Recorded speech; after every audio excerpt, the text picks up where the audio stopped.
नमस्कार जय जगन्नाथ मु ज्योतिर्विद पंडित इंजीनियर नीलांबर पाणी सकाळू संध्या जाए मो पाखक बहुत लोक आसुचंती किंतु आज एमती एक लोक जन आसिक पहुँचती जे कि तांको घर को मु जाइथिली से प्रथमे आसीथिले बहु समस्यार सम्मुखीन होते आर्थिक संकट कतु आरंभ करिकी घरर कलह विशृंखला अशांति पर्यंत बहु समस्यार सम्मुखीन होते शत्रु पीड़ार सम्मुखीन होते से आज बहुत तांकर परिवर्तन हो पूजा करके घर को जाकि आसी सारापर से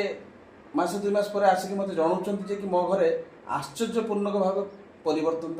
हो घर बहुत परिवर्तन हो सुख शांति समृद्धि होती आर्थिक संकट दूर हो जहा हो बहुत लोग तो आसुँच कि परिवर्तन होता सब बड़ कथा बहु लोग आसुँच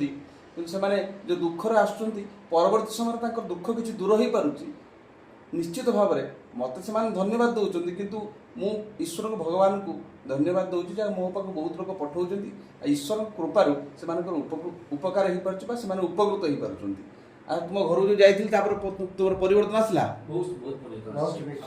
बहुत परिवर्तन आग अपेक्षा बहुत परिवर्तन आसी